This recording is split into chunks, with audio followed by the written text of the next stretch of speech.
releasing. So I have a book called Michael Goes Motivational. Because I'm about to start doing motivational speaking.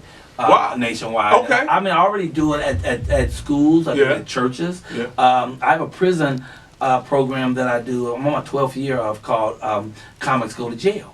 So every once a month, I take 5 comics into a prison that's near Los Angeles, like Terminal Island, and we do an hour and a half free comedy for the inmates. We do that every month. Been doing that for 12 years, and I just mix up the comics and we do it. So I'm planning on doing that nationally, to go across the country to all the prisons and juvenile centers and bring some humor. You know, these boys are locked down all day, and you don't drop the soap jokes in there. That's the main one. I let them know that I ain't no different than them, man. The only difference in me and them is I didn't get caught. Right. That's all.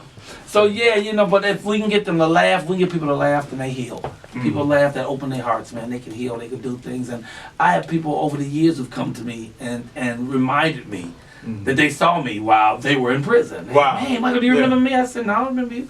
Oh, I was in Terminal Island when you came. I'd be like, stepping back. Oh, no, I don't remember you. But, and some of them help us. People come and ask, is there anything they can do for us? Right. Because it means a lot. Have you ever had a jail experience? You were locked up for? No, I never been locked up. They never caught me. And I mean, I done some stuff. Woo, I should have been in jail a whole bunch of times. Tell me one, just one. That you can, don't tell it. You know, I'm an extra kid. I spent 23 years, smoking crack. So, man, I've been in the street with pistols and pockets full of dope and driving down the street. I can't tell you how many times I've driven down the street, and every time I saw a police car, I'd panic. Well, I do that still now because I'm black. But I'm just saying, but it was more scarier when you had drugs in the car, weapons in the car, which I don't, know. Like I said, my 5th year of sobriety, total sobriety will be March 1st, and so I don't shoot nothing, toot nothing, drink nothing, smoke nothing. So, but doing them 23 years, man, I did all kind of terrible stuff. I ain't never robbed nobody though. How did you get off? Like what was a step to get off?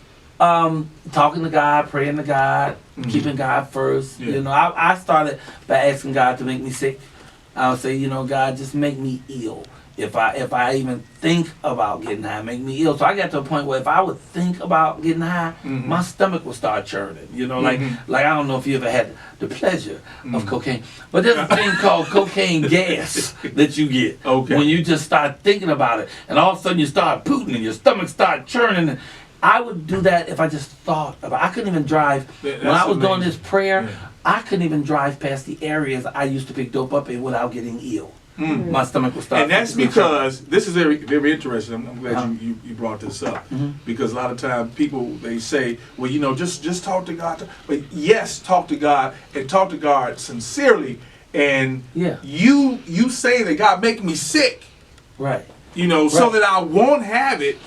Right. So it takes away the desire. Yeah, and that's what I'm saying. That's a form. So this is kind of explaining what happens and that it works. Yeah, if you really have a truthful conversation. I would get headaches, all kind of stuff. But you have to believe it. You know, if you're talking, just like I talk to myself, and I do it for 3 reasons. I like to speak to an intelligent man. Yeah. I like to hear an intelligent man speak, and who else gonna listen to me? Right. So, but if you're gonna talk to spirit, then you have to believe it.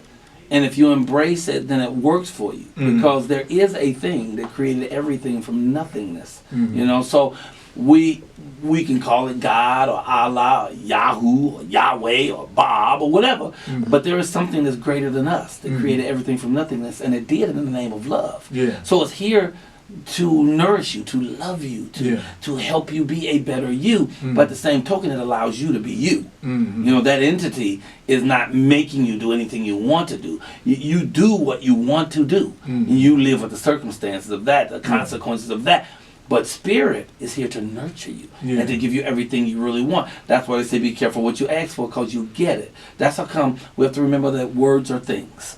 Like power. And most things are thought. Everything's a thought. Everything, the microphone, everything that ever happened was a thought first, and then we spoke it. Right. So words are thoughts magnified, and words are powerful things. And once you say them, the universe starts vibrating to make happen whatever it is you're talking about. Right. So if you're saying negative stuff, that stuff will happen as well, because the universe don't know whether you're joking or not. Right. It don't know whether you're playing. Man, I hope he died. And then the person up and died. And you'd be like, ooh, I didn't mean that. Right. But spirit don't know if you're joking or not. Women have made their children sick by saying, Billy, you better wrap up. You're going to catch a cold. Billy wraps up and still catches the cold because she shot that into his psyche, and his psyche embraced it. So when we know these things, we know that our words are powerful, that our word is our wand, then we're more careful. Careful about what things we say. So all the blessings I have today, and I get tons of blessings, is because every day I speak of my blessings. Every day I start my day in positivity. Man, I wake up on awesome. This young lady said to me, I'm doing good. She didn't sound like she was doing good, but she said, I'm doing good. And what I said to her is, it's going to get better. Because it's still early. I start on awesome, brother, and I go from there. Yes, sir. Yes, sir. Because I know the truth. And the truth is, man, we have a powerful entity out there that loves us and cares about us and guides us and can help us change anything with our own words and our thoughts. You know, that's why I keep mad. Totally positive all the time. Ain't nobody ever seen me unpositive. Ain't nobody ever seen me negative. You always mad. I don't do none of that. Every time I, for the years I've been knowing you, you're always on 10. You're always smiling. If you were going through, I didn't know. And even if stuff ain't working, if you speak of it as though it's working, it'll start working. It'll start working. You know, if it ain't going good, you just speak of it as good. You speak of it in love and speak of it in power, and it will just turn into that. Like I was telling you when I came in here, I have so many blessings right now. I can't do them all. I need a clone to help me do all these projects I'm just trying to pull off at the same time.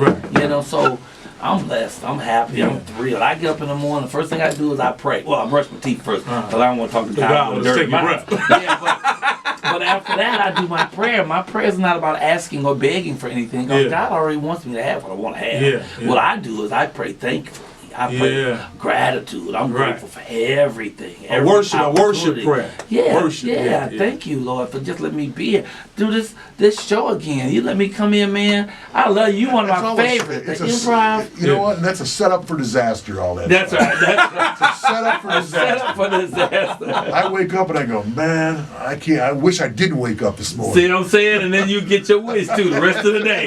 Something else happens bad. I keep my expectations low. One of my friends in Chicago, in LA, says that if 3 things happen to him before 9 o'clock in the morning, bad, he just get back in bed. That's it. He don't do nothing else that day. He said, I just get back in bed. I ain't going nowhere else, you know. But no, I started my bed. I cannot get up on the wrong side of the bed. Before we go, you're doing a YouTube show. I ain't going nowhere. Oh, I do have a show. I would like people to subscribe, subscribe to my YouTube page, just Michael Colyar, Colyar. I have a variety show. I shot 12 one-hour variety shows called Michael's Very Best. And it's like Ed Sullivan meets Michael Colyar in living color. So I found all these awesome acts. Each act does 5 minutes. I have 60 acts. I mean, I have vocalists, I have musicians, I have dancers. I have this little white girl who's a contortionist. She is in a tiny glass box. What does she like? Get squeezed in on? Yeah, we bring her in this box. We bring her out on stage in the glass box. We set the box down. The music plays. She opens the box. She gets out. She takes tennis rackets and pulls them over her body. She slaps herself in the back of the head with her foot. She does impossible physical things. And when the music goes off, she folds herself back up in the box and closes the box shut. It's crazy. It's crazy. I have one of the world's greatest musicians, Ricky Rouse, who's played with everybody you can name, from Aerosmith to Michael Jackson. He plays with everybody. He came on. He's playing with his teeth and behind his back.